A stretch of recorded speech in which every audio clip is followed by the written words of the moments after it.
अस्सलाम वालेकुम दोस्तों, आज की इस वीडियो में हम सही बुखारी की हदीस नंबर 87 से लेकर हदीस नंबर 92 तक का मुताला करेंगे। हदीस नंबर 87, मैं इब्ने अब्बास रज़ी अल्लाह ताला अन्हा और लोगों के दरमियान तर्जुमानी के फ़राइज़ अंजाम देता था। एक मर्तबा इब्ने अब्बास रज़ी अल्लाह ताला अन्हा ने कहा कि कबीला अब्दुल कैस का वफ़द रसूल अल्लाह सल्लल्लाहु अलैहि वसल्लम की खिदमत में आया।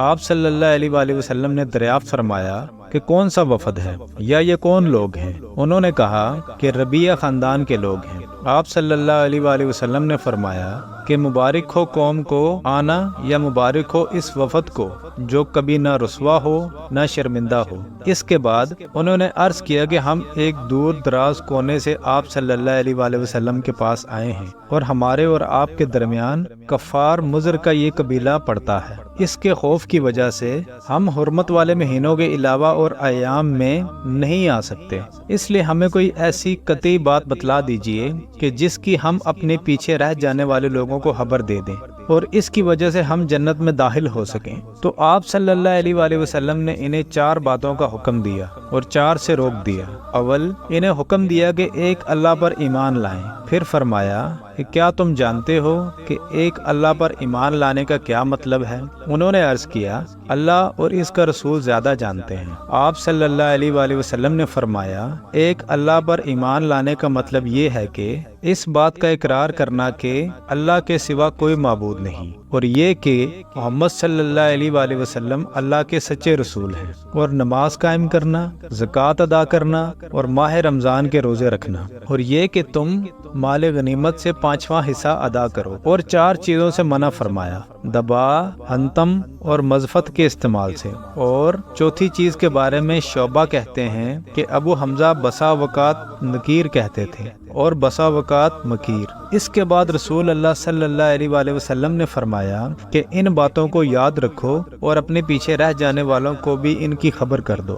हदीस नंबर 88, अकबा ने अबू वहाब बिन अजीज की लड़की से निकाह किया तो इनके पास एक औरत आई और कहने लगी कि मैंने अकबा को जिससे इसका निकाह हुआ है इसको दूध पिलाया है, ना तूने कभी मुझे बताया है। ये सुनकर अकबा ने कहा, मुझे नहीं मालूम कि तूने मुझे दूध पिलाया है। तब सवार होकर रसूल अल्लाह सल्लल्लाहु अलैहि वसल्लम की खिदमत में मदीना मुनव्वरा हाजिर हुए और आपसे इस मुतल्लिक दरियाफ्त किया। तो आप सल्लल्लाहु अलैहि वसल्लम ने फरमाया, किस तरह तुम इस लड़के से रिश्ता रखोगे, हालांकि इसके मुतल्लिक ये कहा गया। तब अकबा बिन हारिस ने इस लड़की को छोड़ दिया और इसने दूसरा खामद कर लिया। हदीस नंबर 89, मैं और मेरा एक अंसारी पड़ोसी दोनों अतराफ मदीना के एक गांव बनी उमिया बिन जैद में रहते थे, जो मदीना के पूर्व की तरफ बुलंद गांव में से है। हम दोनों बारी बारी आ हजरत सल्लल्लाहु अलैहि वसल्लम की खिदमत शरीफ में हाजिर हुआ करते थे। एक दिन वो आता, एक दिन मैं आता। जिस दिन मैं आता इस दिन की वही की और रसूल अल्लाह सल्लल्लाहु अलैहि वसल्लम की फरमूदा दीगर बातों की इसको खबर दे देता था, और जब वो आता तो वो भी इसी तरह करता। तो एक दिन वो मेरा अंसारी साथी अपनी बारी के रोज हाजिर खिदमत हुआ। जब वापस आया तो इसने मेरा दरवाजा बहुत जोर से खटखटाया और मेरे बारे में पूछा कि क्या उमर यहाँ है? मैं घबरा कर इसके पास आया। वो कहने लगा कि एक बड़ा मामला पेश आ गया है, यानी रसूल अल्लाह सल्लल्लाहु अलैहि वसल्लम ने अपनी बीवियों को तलाक दे दी है। फिर मैं अपनी बेटी हिफ्जा के पास गया, वो रो रही थी। मैंने पूछा, क्या तुम्हें रसूल अल्लाह सल्लल्लाहु अलैहि वसल्लम ने तलाक दे दी है? वो कहने लगी, मैं नहीं जानती। फिर मैं नबी करीम सल्लल्लाहु अलैहि वसल्लम की खिदमत में हाजिर हुआ। मैंने खड़े खड़े कहा कि क्या आप सल्लल्लाहु अलैहि वसल्लम ने अपनी बीवियों को तलाक दे दी है? आप सल्लल्लाहु अलैहि वसल्लम ने फरमाया, नहीं, ये अफवाह गलत है। तब मैंने ताज्जुब से कहा, अल्लाह अकबर, अल्लाह बहुत बड़ा है। हदीस नंबर 90, एक शख्स हज़म बिन अबी काब ने रसूल अल्लाह सल्लल्लाहु अलैहि वसल्लम की खिदमत में आकर अर्ज किया, या रसूल अल्लाह, फलां शख्स मुआज़ बिन जबल लंबी नमाज पढ़ाते हैं, इसलिए मैं जमात की नमाज में शरीक नहीं हो सकता, क्योंकि मैं दिन भर ऊँट चराने की वजह से रात को थक कर चकनाचूर हो जाता हूँ और तवील क़रात सुनने की ताकत नहीं रखता।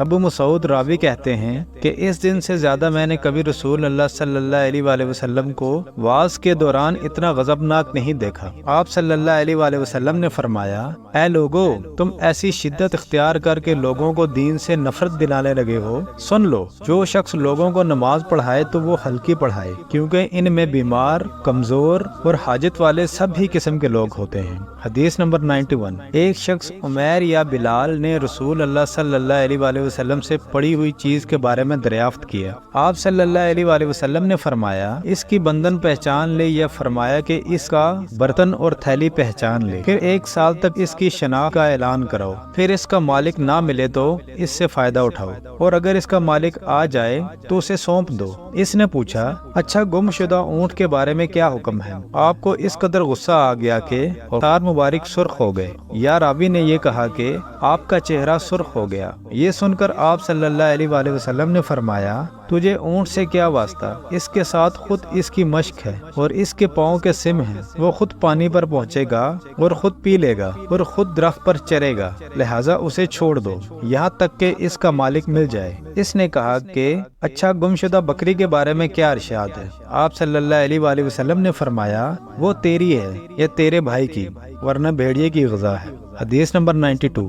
رسول اللہ صلی اللہ علیہ وآلہ وسلم سے کچھ ایسی باتیں دریافت کی گئیں کہ آپ صلی اللہ علیہ وآلہ وسلم کو برا معلوم ہوا، اور جب اس قسم کے سوالات کی آپ صلی اللہ علیہ وآلہ وسلم پر بہت زیادتی کی گئی تو آپ کو غصہ آ گیا۔ پھر آپ صلی اللہ علیہ وآلہ وسلم نے لوگوں سے فرمایا، اچھا اب مجھ سے جو چاہو پوچھو۔ تو ایک شخص نے دریافت کیا کہ میرا باپ کون ہے؟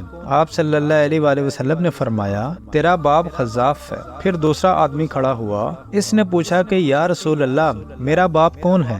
آپ صلی اللہ علیہ وآلہ وسلم نے فرمایا کہ تیرا باپ سالم شیبہ کا آزاد کردہ غلام ہے۔ آخر حضرت عمر رضی اللہ تعالی عنہ نے آپ کے چہرہ مبارک کا حال دیکھا تو عرض کیا، یا رسول اللہ، ہم ان باتوں کے دریافت کرنے سے جو آپ کو ناگوار ہوں اللہ سے توبہ کرتے ہیں۔